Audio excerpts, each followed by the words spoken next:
In this video, we're going to be teaching you how to get from the baseline all the way up to the kitchen. Hey everyone, it's Tyler from Universal Rackets, and once again, this is going to be an amazing video because we are going to be teaching you exactly how to go from point A to point B.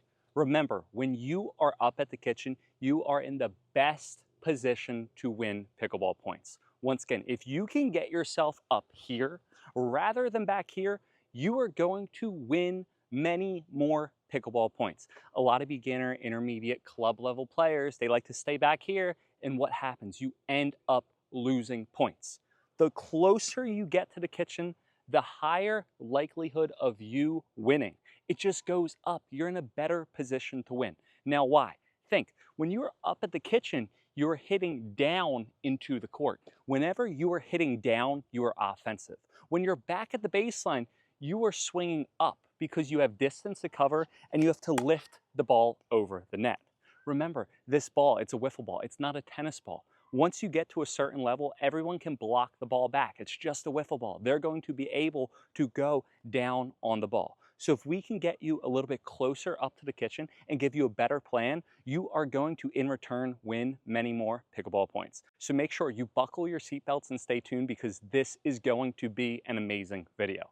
Now, rule number one on getting up to the kitchen, you have to pick which type of shot that you are going to hit.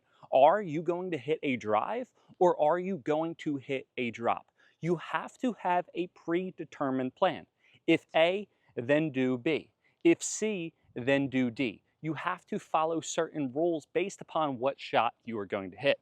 A lot of players, they think, oh, is the ball just going to be in? And they can't effectively get up to the kitchen. Let's go over the drive to start.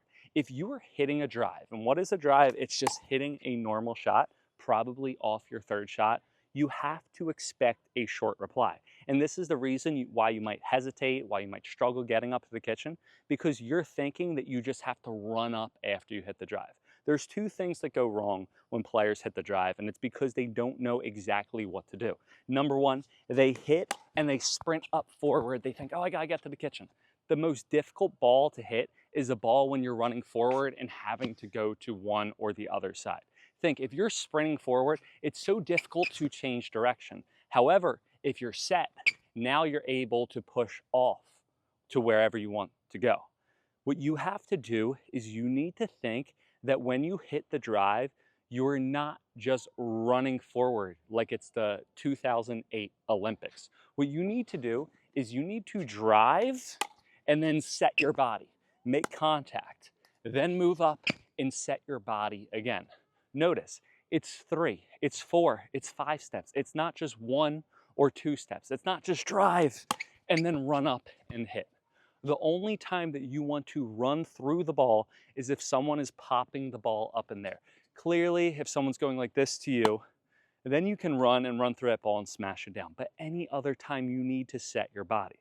Now, the next thing, and this is the opposite, is players, they don't move up. They don't move up at all. They just stay back here and they try to rip a winner. Once again, they're back here and all they do is just go and try to tee off on the ball. Either A, the ball goes out, or B, if they tee off and the ball's going in and the player has any type of hands, they're any club level player, the higher level you get in pickleball, the more players are going to be able to do this. All they're going to do is just block the ball back short. So if I drive the ball and they hit it back, they're going to block the ball back short. So this is what happens. Players, they go to drive the ball, here we are. Then they tap the ball short, and then I'm expecting to win the point, and then, oh, I can't get up to the ball. I'm not fast enough, I'm not fit enough. Maybe if I was 10 years younger. No, it's because you didn't have the proper mindset. If you're going from point A to point B, when you're hitting a drive, you have to make sure that you expect a short reply and you are able to set up the point. Remember, the drive is a setup shot. You're driving, setting up to get a short reply, setting, and then moving up forward. Now, the same type of thing with the drop. You need to make sure that you set with your drop. When you're hitting the drop, you are expecting them to give you a higher ball. If you're dropping the ball over, if you right now drop the ball at me, a good drop will force me to hit the ball low and have to hit the ball up over the net, and hopefully not at my camera next time, and I'm going to check that real quick. So after you drop that ball, you need to move up and you need to make sure, once again, you set. Now, here's a big reason why I was struggling hitting drops and I didn't know, or I didn't feel confident with going up to the kitchen. I was drilling with one of my friends. I mentioned him. His name's Zach. He's amazing. He was playing me and he was absolutely kicking my butt. He said, Tyler, you're so fast, you're fit. How are you not getting up to the kitchen on your drop? You're staying so far back. And I continually see players when I drill with high-level players, they'll hit their drop and they'll just run right up, and then they'll be here and then they'll move up and boom, boom, boom, boom, boom. And then there's me. There's good old Tyler coming from Universal Rackets, makes these videos. People thinks he's kind of good, but maybe he's not that fully good. Just kidding, I'm kind of good. But here we are. So I go here and I hit my drop, and then the next ball I'm here and they're already up at the kitchen. And I just feel like, no matter whenever I drop, I just can't get up to the kitchen. It just feels so weird. I feel like a deer in the headlights, and here is why. I am not trusting in my drop. What I needed to do is, instead of hitting and waiting for the result, what I do is I hit and I wait to see the result to get up to the kitchen. Hopefully it's not in the net. Instead, you need to hit and you need to trust in your drop. Notice I'm hitting and moving forward. I'm not just hitting and stopping and staying back. I'm hitting and moving forward off my third shot drop. Now, of course, okay, what if I hit and trust in it and it's super high? Well, guess what? I'm gonna have a way higher likelihood of getting up to the kitchen on the good drops. Maybe they smash it one time when I move up prematurely for a bad drop, but again, percentages are always going to win in pickleball. So if I do that all the time, now I'm able to be up to a closer position. Now, there are going to be some times when the ball is high. Well, what do? I'm going to stay back. Here's another big thing when you're doing the drops.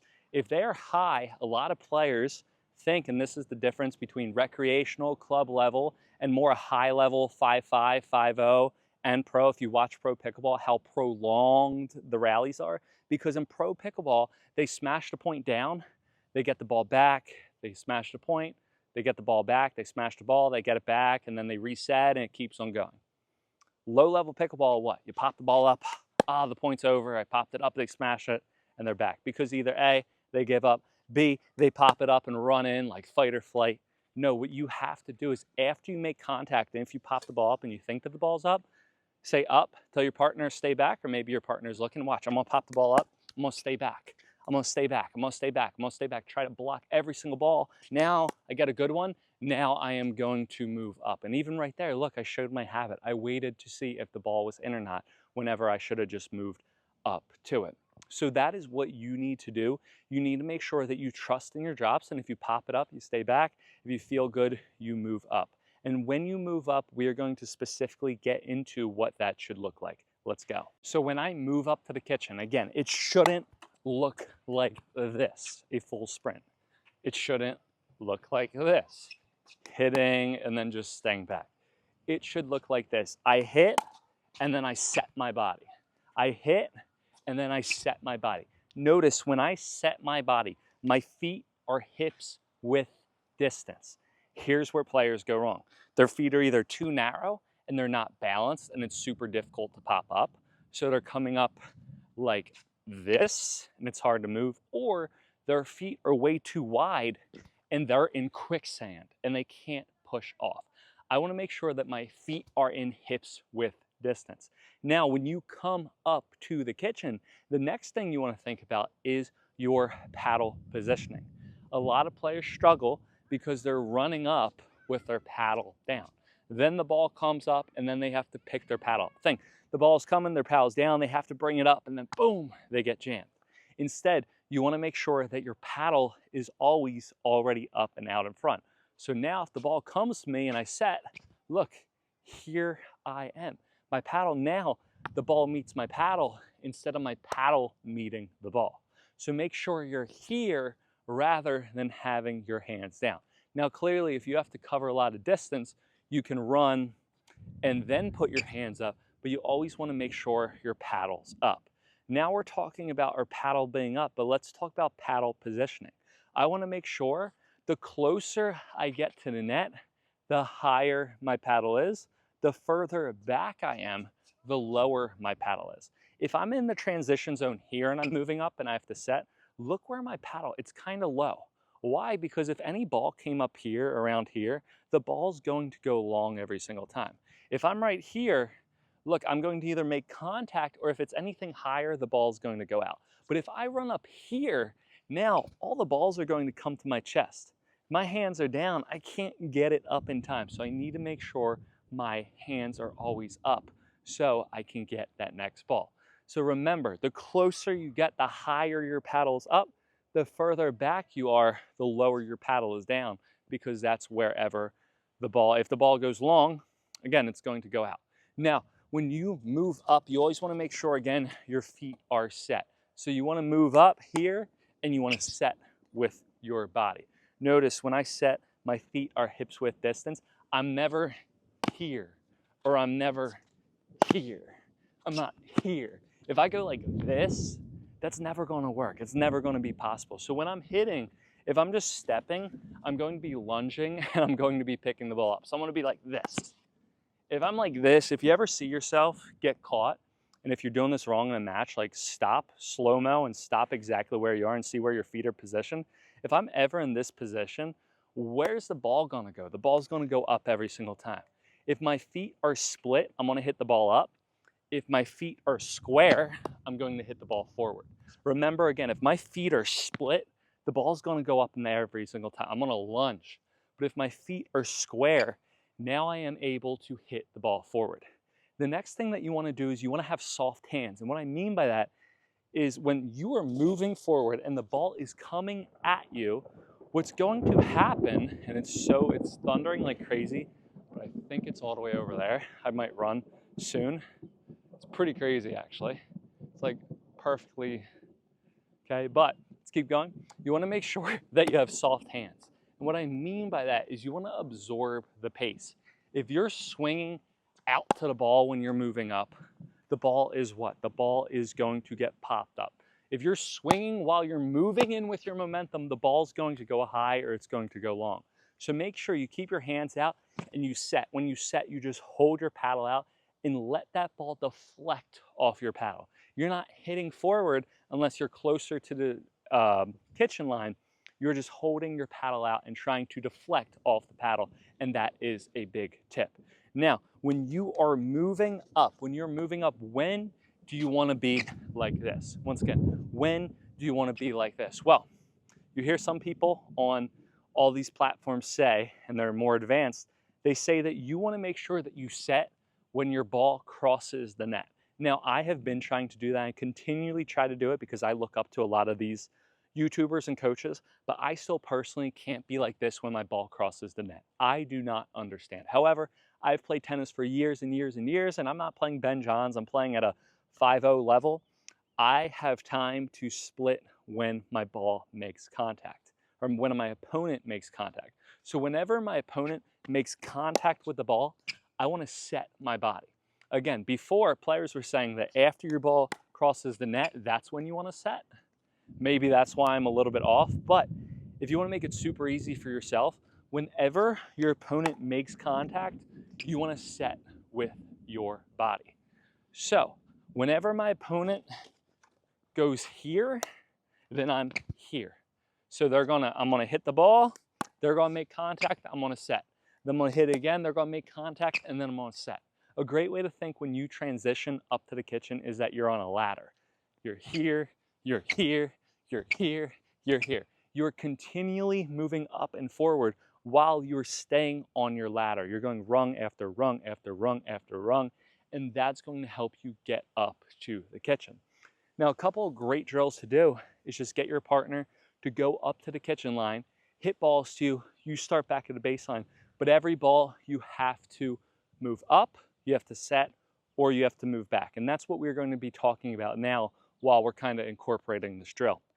Notice, if I hit a really good ball, I'm going to move up forward. If I hit an okay ball, I'm going to stay. And if I hit a bad ball, I'm going to move back. So what I need to do, again, is depending on what type of shot that I hit. If I hit a good aggressive shot, I'm going to move up and set. If I hit a shot that maybe I'm not 100% set that it was the perfect shot, but I think it was maybe pretty good, I wouldn't put money on it. Then what you're going to do is set with your body. And if you hit a ball that's super high up in there, then what are you going to do? You're going to move back and you're going to put your paddle down. Is it green light, yellow light, or red light? Think about it like a game when you played before. And here's a big thing, and I really think this can help you mentally. If you can think that you're slowing down the point or taking one more ball, you're going to be way better off. Now, there's a lot of people in pickleball once again, oh, well, pickleball's becoming way more aggressive. It's becoming way more faster. You got to end the point. You got to do. Yes, I understand. But there's people like me that struggle, even though it's aggressive. I'm super aggressive. I play tennis. I can drive the ball, wham the ball. But what happens with me? I get too fast. I come up, I hit, and I'm just moving. Guess what? For me, what I do personally, and this comes from the heart, or this comes from the experience, is for me, I need to tell myself, okay, set and take a breather. Okay, then move up, set and contact, then move up. When I feel like I'm playing in slow motion, instead of 3 times, 4 times, 5 times speed, I go around 1 or 0.5 speed. Think about you're listening to audiobook. You can either listen to twice as fast, or you can listen to it half speed, or even slower when it talks like this, or it can talk super fast like this. I'm always going like this real fast, right? So if I can start slowing it down, just like my pickleball, and that's the end with the voice, what am I going to do? I'm going to play better pickleball. I'm going to make more decisions because I'm not going to be rushed. Now, if you're a player that's not aggressive at all, that they go super slow, that they're afraid to maybe come to the kitchen, and you're just tapping the ball, then maybe, yeah, you want to move forward and be more aggressive and take more stuff. But if you're like me, and you're struggling, because I feel like I'm a good pickleball player. I know I'm a good pickleball player. I have all of the shots. But what's happening though is I'm not in the proper position. There's so many videos of me, and ask the pickle yogi, of me running up and I'm like chicken winged. I'm getting here, I'm getting here. And the reason why is because I go so fast. I'm hitting, I've played tennis for 20 years, I'm ready to go. And when I play these higher level players, I'm always going to get beat that way. So instead of doing that, taking a breather and just slowing it down and thinking, okay, set, here we are, and set, here we are, that is going to help. And again, the best way to do so is intentional drilling. If you can drill that way with intention, that's going to help you win more points. Once again, if you can drill with your intention of just setting, taking it easy, setting, moving up, setting again, it's going to absolutely help you a ton. You want to move up and set and keep your body and paddle down rather than just running up to it. And that's going to be the next thing. How do we properly set? Notice when I'm setting, I'm not running up, standing like this. And I'm not bending over like this. When I bend over and my paddle goes down, the ball is going to go up. When I set, I'm moving up and I'm kind of sitting back in my legs. If I stopped and I dropped my paddle right now and someone came to push me, I should be foundation. I should be stationary. I shouldn't be able to just fall right over if you came to nudge me a little bit. What I need to do is I want to lower my center of gravity and drop down. By doing this, this is going to help me get my paddle down or my legs down to hit the ball rather than just dropping my paddle and bending at my waist. Also, by getting into your legs and dropping your center of gravity, that's going to help you absorb the pickleball as well. When you absorb the pickleball and again have soft hands, which is part of getting into the legs, that's going to help you get a better ball. So what I would do as well, and a great drill to do, is just hit balls over to someone and just work on stopping in the transition. What I mean by that is you'll hit one ball here and then move up rather than just hitting move up or just hitting and staying back. So I'm going to hit, boom, here we are. Then I'm going to sit, set, and then I'm going to move up and then play out the point. Again, you are going to play out a point, but instead of just going from point A to point B, you are going to get confidence to set up shop and put your paddle down. And again, once your opponent makes contact with the ball, wherever you are, you need to be like this. It doesn't matter if you're back here. Clearly, if I pop the ball up, I'm not going to be going to red. If I pop the ball up, I'm going to be moving back and setting here. But wherever I am, this is going to be where I'm going to be. Clearly, again, remember, the closer I get to the kitchen, the higher up, the further back to lower down. But I want to make sure my paddle is here. And also, I'm not cheating the paddle. A lot of times with myself is when I get up to the kitchen, I like to cheat backhand grip. Why? Because one time I listened to Colin Johns and said, oh, I like to cheat backhand grip, but that's because he was playing the right side. Clearly, when you're playing the right side, you're able to cheat backhand grip. But what happens is, I did this so much times, I got an instant gratification. I did much better. But what happened though, is then I started going over here and doing this, and what about over here? So make sure your paddle is always up and out in front. So when I'm moving up, my paddle's here. The best way to ensure that your paddle's in front and not chicken winging, and again, this is coming from the heart because this video honestly is for me. I need to listen to this video myself, is when I'm moving up, what I do to ensure that my paddle's in the proper position is I put my non-dominant hand on the paddle. By putting your non-dominant hand on the paddle, that's going to ensure that your paddle is in the proper position. If I'm coming in with a little chicken wing, look, can my hand touch the paddle? No. But if I'm coming in with both of my hands here, now look, now I'm ready to go. Why? Because look, this hand is touching the paddle. So great way to do so to make sure your paddle is always in the proper position is, again, have your non-dominant hand touch the paddle.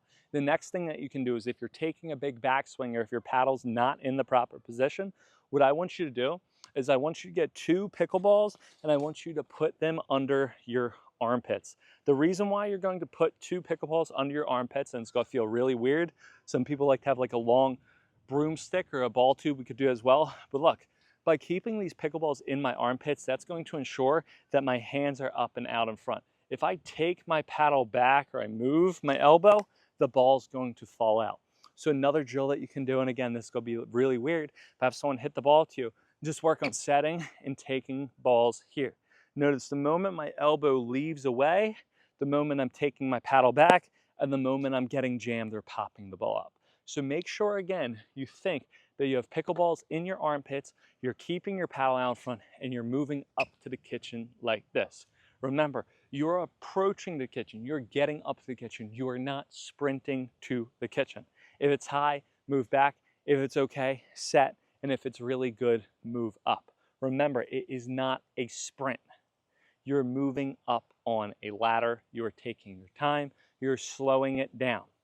You are blocking the ball, you are getting the ball's energy, and then you're putting it back.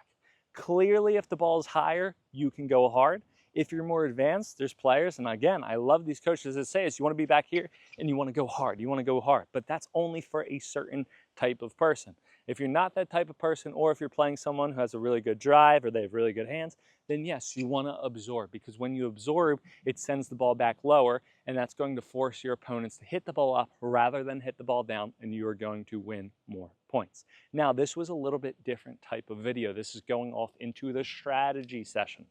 I have a lot of videos on proper technique, how to hit spin, how to hit topspin, how to hit serves. Those are my favorite videos to teach, but I felt like this video was necessary because, again, I struggle so much myself as a former Division I tennis player, 5-0 pickleball player, that when I'm moving up, my paddle is not in the proper position, or I'm not understanding whether to move up because I'm not trusting in my drop, or I'm not understanding at first the goal of the drive and the significance of the drive is not just to run in and win the point. And if you can do this and implement this into your pickleball game, you will for sure win more pickleball points.